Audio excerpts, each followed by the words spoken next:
Hi, Andrea Trout with Guild Mortgage, here with an appraiser to answer all of our industry questions about appraising. So this is Robin Arnone. Hi, Robin. Hello. Hi. How long have you been doing appraisals? About 22 years. So we've been in the business almost the same amount of time, and I would make her an expert in the field. And she's going to answer some questions because there are a lot of questions that people have about appraising and how the heck do you come up with the value? How can you have two houses that can be the same but worth very different amounts, partly because they're in different areas? Or how do you come up with two different houses that are nearby and somehow compare them to each other? So Robin is the expert there, but she is going to first walk us through what she does when she does an appraisal. So I order an appraisal and you do what? I make the appointment to come out to the property. We call that a site visit. Some people call it an inspection, but we just try to stay away from the word inspection because we're not home inspectors. And I will come out. I'm only at the property, depending on the size of the house, for a short period of time. I'm taking notes. I'm writing down upgrades, current condition, taking lots of pictures, and measuring the footprint of the house. And then I go back to my office, and that's where I do the bulk of the work.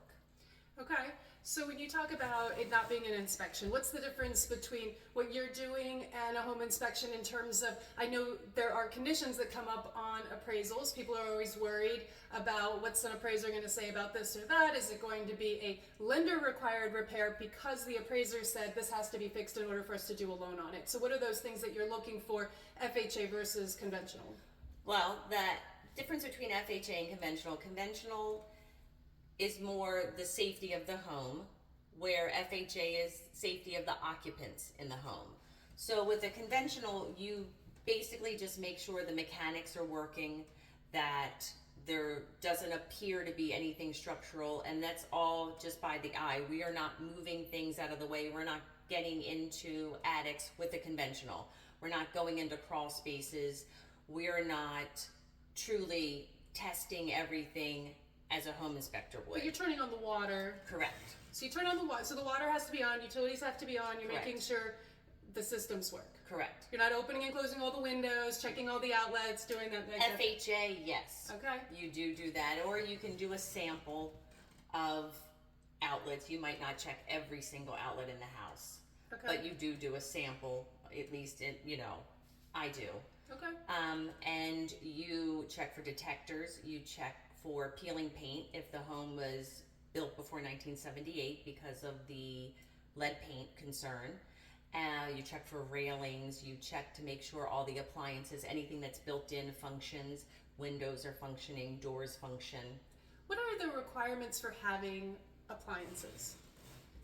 There are really no requirements. You could have a kitchen with no refrigerator, no stove, like somebody took all the appliances out? Would they consider a working kitchen, stove and sink?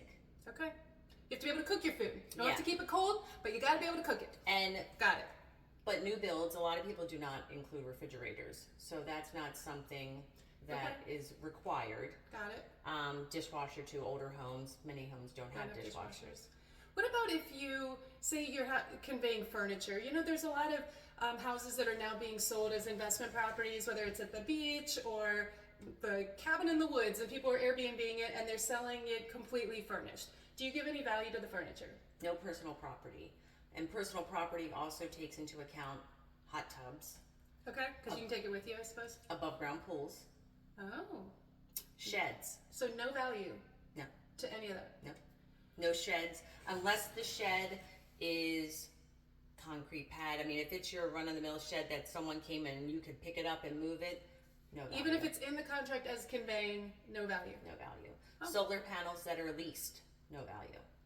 Okay, but if they're solar panels that you own, then you do get value? Correct. Okay, good to know. So when we talk about other outbuildings, say you've got a farm kind of property and you've got outbuildings, you've got horse stables, barn, sheds, like you said, any of that stuff, do you give value to it? And how do you determine the amount of value? Well, that I wouldn't know until I do the appraisal. And if I'm going to be appraising a large parcel with outbuildings, most likely I'm going to have comps. So you would have to compare a farm with outbuildings to another farm with outbuildings? Yes, if not, I mean, at least one to show that they are in the market area. Okay. Is there a set chart that says, okay, pool equals this amount, finished basement equals this amount, like in terms of value when you're doing these adjustments? I don't know if you've ever seen an appraisal, but what they do is they have your property and they're comparing it to similar houses that have sold in the vicinity within the last 6 months, and so they're comparing them. But unless you're in a cookie cutter neighborhood where, you know, it's a bunch of townhouses and they're all brand new and they're all exactly the same, chances are the houses are different. One's been recently updated, one's hasn't been updated in 30 years, one has an extra sunroom, one has a finished basement. There's all these differences. You can't just say that they're all worth the same amount. But you do all these adjustments and you say, okay, well, yours has a fireplace, yours doesn't, so I'm going to give you $2,000. But then in another one, you gave them $10,000. Like, how do you determine how much all of these different adjustments and upgrades or, you know, downgrades are worth? A lot of it is experience. Okay. And it varies from property to property. Okay. A certain amenities in certain market areas bring more. In some, a fireplace, most people want it. In other areas, they don't care if it's there or not. Okay.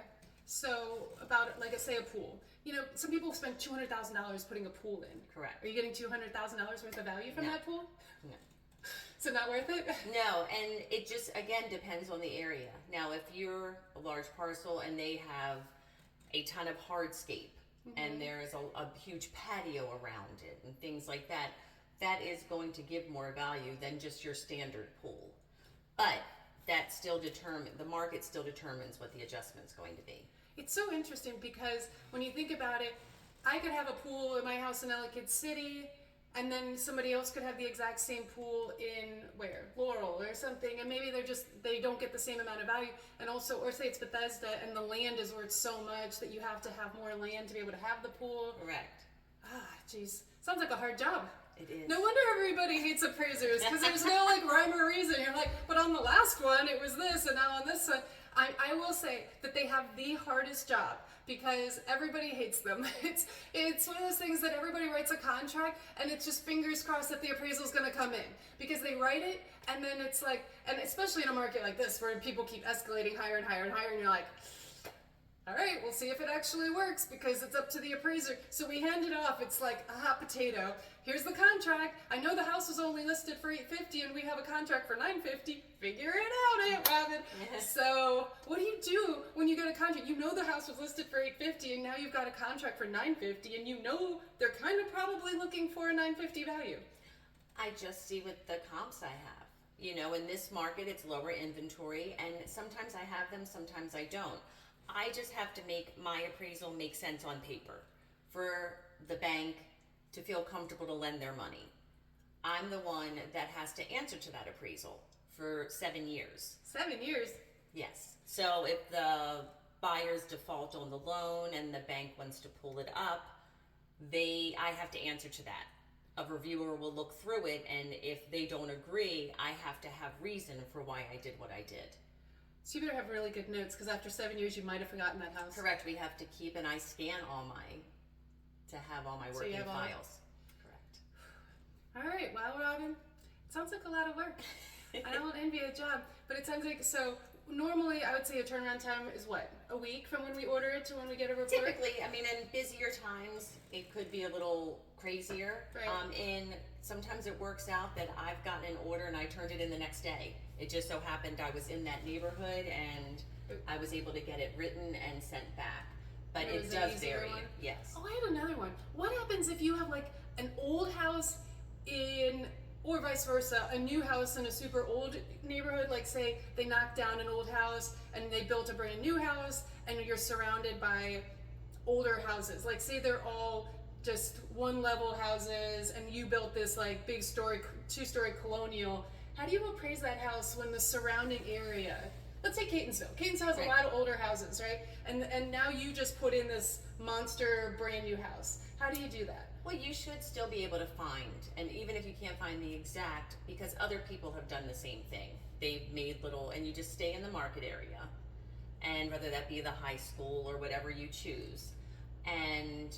you just have to look for similar properties. If someone was buying that house, what other houses would they look at? Most likely, if they're looking for a colonial, they're not looking at that rancher. So I was asking you earlier about like if somebody had a bigger lot, right? And you made a good point that, so say somebody has like an amazing working shed that they use for their, car repair business or something, where they like to fix up old cars, and it's great, it's got electricity, it's got all this stuff, and they've got this extra space, and you're like, but it's not really worth something to everyone. It's like you have a specific buyer who wants that working shed. I go in and I'm like, I'm not working on cars, like I don't care, so it's worth nothing to me. So how do you decide, well, it's worth something to this person because they're obviously willing to pay for it, but it's not worth it to a market at large? Do you appraise for the market at large, or for the segment of the population that would love to have that shed, or would like to have the extra acre of land, or whatever? Well, ideally, I'm going to try to find a sale that has that similar amenity. Okay, but what if you can't? You can, improvise, so to speak. So maybe I will, if they have a workshop, and then maybe someone else has different exterior amenities, and they kind of balance out. Okay. So is that the same thing for if you have an accessory unit? Like, you've got an apartment above the garage or things like that. You're having to find something comparable? Yes. Could that comparable be, I've got a full, like a basement apartment, it doesn't have to be over the garage? It does not have to be over the garage. I mean, Ideally. Great if you can, but you just find another property that has a second kitchen. Okay. So if I have a full kitchen in the basement, do you have to find another house that has a full kitchen? Ideally. I mean, sometimes mostly like in the basement it's for entertaining, or it's for in-laws. It's not for rental property, but I do still look for a second kitchen. Are there some things that just get zero value? You're like, don't care, congratulations, you put that in, but Landscaping, really? Yeah. So they did all this beautiful landscaping to make the house look really pretty? Now that's curb appeal, it's market appeal. But it definitely is an opinion. So it doesn't, so if I've just got weeds and the grass is 2 feet tall. I actually had an appraiser say they had to mow the grass. This was a really funny appraisal because. Was it FHA? It might have been, but it was the grass was 2 feet tall, and they made it a condition on the appraisal to mow the grass. Well, probably because they couldn't see if there were any issues outside, if it was well and septic, or if there was an oil tank, and then you can't really. Or maybe they were I don't know, animals, rodents. Possibly. All right. Well, I really appreciate Robin taking time out of her very busy schedule to come meet with me, and maybe we'll have some follow-up questions. Yes. Oh, yeah. Thanks. Bye.